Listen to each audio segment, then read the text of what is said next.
All right, so the last 2 weekends of this past duck season, we went on a couple trips. The last weekend in Texas, we went up to Childress, Texas, to go hunting with our friends Jason and Dustin, and we got a bunch of puddlers up there. It was a pretty good hunt. And then we went up to Oklahoma for the last weekend and did a veteran/youth weekend hunt.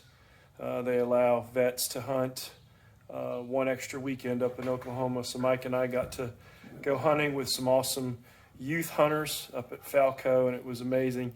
And on that last hunt of the season is when Belle picked up her 1,000th bird in her career for me. So it was pretty special. So we took all of those puddlers that we had and we turned them into duck beans. So that's what you're about to watch, and some pictures from some hunts, and the recipe for our world famous duck bean recipe.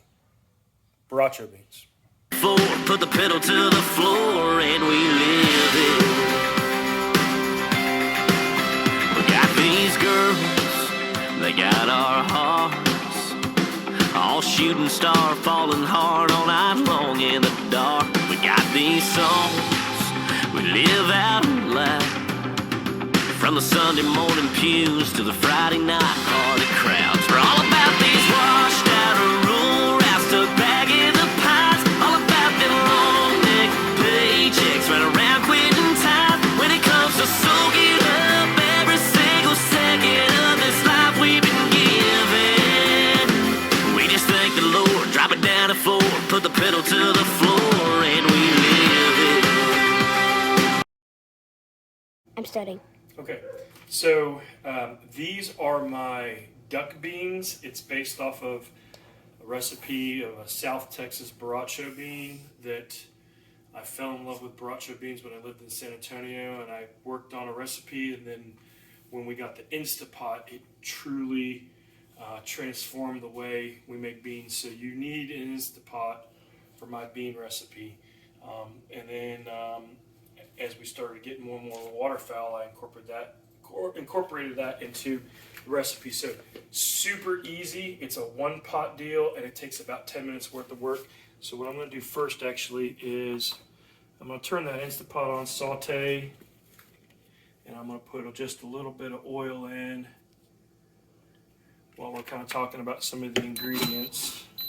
So you just put enough oil in to a light covering on the bottom of the pan. Get that hot. Okay, so the ingredients. Come on down here, Paisley, so you can show the ingredients. So, and I'll put a list up somewhere, but basically, you don't have to sew it so close, sweetie. So we have bacon, and it's 4 ounces of bacon, and I just use a sharp knife, and you just cut strips of bacon, like 1/4 inch wide, but so it's just like little strips of bacon. A whole onion, sweet onion, yellow onion, white onion, but just kind of diced. It doesn't need to be perfect. It smells. What's that? It smells. Yeah, about the size of a fist or a baseball. That's about the size I use. A green pepper. Again, they're just kind of chunked into pieces. And no seeds, though. Take the seeds and the membrane out. For the duck, I use, honestly, you probably use any kind of duck in this recipe, but I use puddle duck. So as you heard the story before, this is the mallard that Belle got for her 1,000th retrieve. Yep. And a pintail drake and a green-winged teal drake that we got the week before up in Childress, Texas. And I cut each breast, depending on the size of your duck, I'll cut the breast into a breast half, probably about 3 strips, and then just chunks. You're going to eat this in a bowl with a spoon. So you want to get as many of these ingredients on a spoon. So kind of like just a little bit bigger than your fingertip is what you want the chunks of the duck. You're also going to need a pound of pinto beans. They do not need to be pre-soaked. Don't pre-soak them. Just rinse them. But that's it. If you pre-soak them, your beans are going to be way overdone because you're using the Instapot. A cup of chicken broth, and then you're going to need some liquid smoke. Any sort of barbecue spice. I use Texas barbecue rub. Is that the new kind that we got? That smells really good. That we used on the crane? No. Okay. This is different. This is the stuff I use for brisket. So any sort of barbecue rub, it's got, salt, pepper, garlic, brown sugar, anything like that'll be fine. But a half a cup of that, a half a cup of barbecue sauce. I use a Sweet Baby Ray's most of the time, but pretty much whatever. You'll need 2 beers, and for the beers, it does not matter what you use. It doesn't matter if you use a really good beer or if you use something that doesn't taste good. To be honest with you, most of the time I use stuff that I bought that I didn't like to drink. Like these are Leinenkugel's Snow. It's like a porter. I didn't really like it, so I've just been saving it to cook with it. But the flavor of the beer has no impact on the beans, in my experience. So, but you'll need 2 of them. A can of basically Rotel. They didn't have Rotel at the store, so we got the generic version, but it's Rotel, this with green chilies and cilantro. And then you'll need some Worcestershire sauce and some garlic. And I think I skipped over the... Did I skip over the... Yes, I think so. So this is the thing. I use a jalapeno, and anywhere from 1 to 2 jalapenos. If you want it kind of like a little bit spicy, 1 jalapeno. If you want it even more mild, maybe half a jalapeno. But I like it spicy, so I use 1 really big jalapeno. But you don't just wash the outside, but all I do is I quarter it, and then I chop it, and you leave the seeds and the membrane in there. So that's where you're going to get the spice and the heat. What if you don't want spice? Don't add the jalapenos? Well, yeah, I would probably then maybe take the seeds and the membrane out and just have the pepper. But yeah, this is where you're going to get your natural heat from. But this is, it's going to blend. It's not going to be super, super spicy, but, you can experiment. So we got this Instapot going. So we're going to first add in, and you might need to move up here. Okay, good. Inside. So we just got the advisory that it's hot, so we're going to add our onions. Nice and sizzly. Stir those around. Can you see inside? Let me move it. Yeah. And then we're going to add our bacon.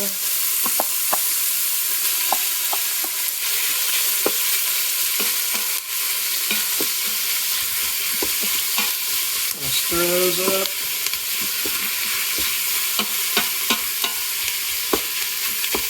Get that mixed up a little bit.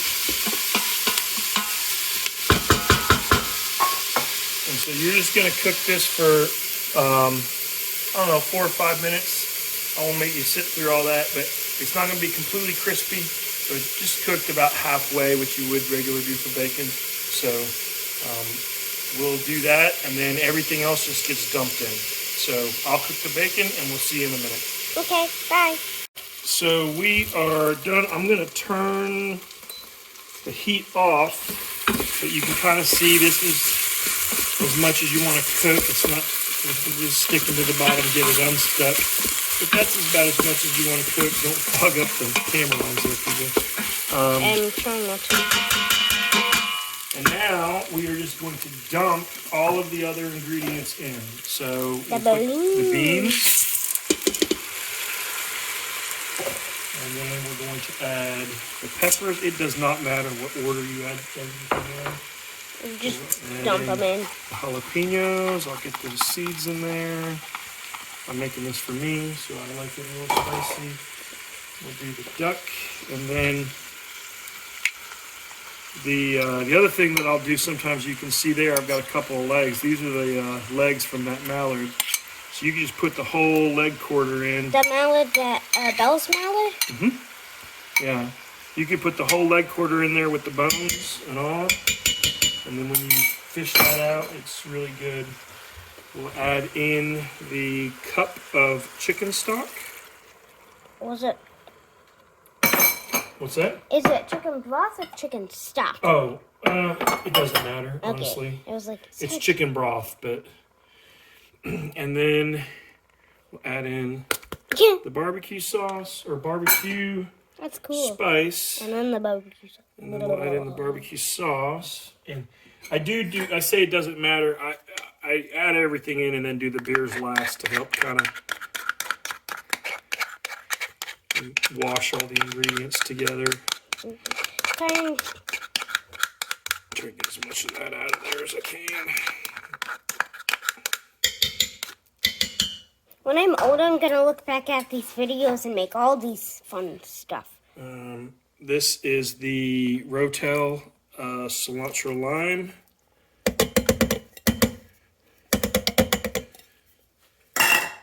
Yeah, these are easy recipes there, PJ. And then for the garlic, we do 2 teaspoons.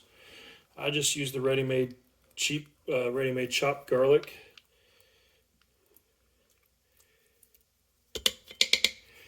And then for the Worcestershire sauce, Sauce. we use 2 tablespoons. 1. This is a recipe that I just made up. Really? Yeah, it's really good. So you just like. Well, I mean, I had a base recipe and I just kind of adjusted and adjusted. All right, so we've got, let me just check my recipe. We got the bacon, we got the green bell pepper, the onion, the jalapenos, the garlic, the Worcestershire, brisket spice, barbecue sauce. Oh, for the duck, use about a pound. This is just about 1.25 pounds, but about a pound of duck. And obviously, if you don't have as much duck, you can substitute chicken. And honestly, if you want to make these beans and not use wild duck, have at it. You can make the beans just plain. Or chicken, right? Cow. Beef. Yeah, beef. Yeah, I mean, goat. You know, whatever Or meat, you could make it wild. whatever meat you got. You know. Or deer. Yeah, you could use probably little chunk up little deer pieces. Yeah. Yeah. But so kind of anything. We got the Rotel, the chicken broth. Oh, this liquid smoke, and then I want to do a teaspoon of liquid smoke. Be careful with this stuff, because if you put too much, then it's... So we got a teaspoon of liquid smoke, and then at the end, we're going to dump in the beers. The reason that it's called a borracho bean is because the Mexican word for drunk is borracho or borrachon. And so it's a drunken bean, but it's made to be like a soup, like a soupy bean. And they have it a lot of times in restaurants. They have charro beans. This is similar. What are charro beans? It's like a bean that's cooked, I think, similar, but without the beer. But when we lived in San Antonio, I absolutely loved borracho beans, so I wanted to learn how to make them. So this is what it's going to kind of look like, and then you're just going to mix this all up so that all your ingredients are in the pot, kind of mixed up in here. So you can kind of see all. And you absolutely need a hair. No, it's not hair. It's a tendon. I thought it was a feather, but you absolutely need an Instapot. If you want to try it with a slow cooker, then maybe. I mean, yeah, you could probably do it, but I don't know the times for that. So we're gonna. Why don't you hop on down here? We did it with an Instapot. Okay, so we're gonna put the Instapot on. I love the noise it makes. It's so cool. Turn it on to seal. And then I do the pressure cook high for an hour. Or you can do the soup broth, which is basically high. it doesn't really matter. But so we'll change this up to an hour. Okay. All right, we can move back now. So high for an hour. Let this get up to temperature. Let it seal, let it cook for an hour, and then let it do a natural release for 10 minutes. If you have an Instapot, you know what all these terms are. If you don't have an Instapot, buy one. Your life will be easier. And then when you're done, let it natural release for 10 minutes. It's going to be super hot, so if you're making this for your guests, do it so where you can uncap it and let it cool down uncovered for about 30 minutes. But when we're done here in a little bit, I'll show you what it looks like, and it's absolutely amazing way to use your waterfowl, ducks, geese, mixture of the two, whatever, and a great meal. And pretty much we're done, other than just waiting for it to cook in this, and now we can go hang out, drink a couple beers, do whatever, and we'll be eating our mallard and pintail here in just a little bit. Okay.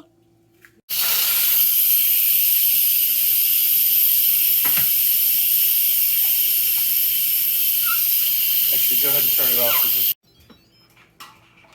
All right, so we got every pressure is off. It's been cooking.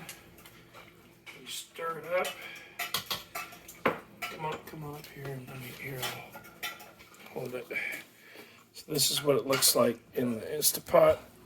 And then, So beans. and then you can ladle some in with some juices. Num. That's what it looks like. Your duck borracho beans. Or whatever meat you put in. Or whatever meat you put in, but we use duck. Yeah. And I usually sprinkle a little bit of cilantro on top. So that's our recipe. Hope you enjoy it. Bye.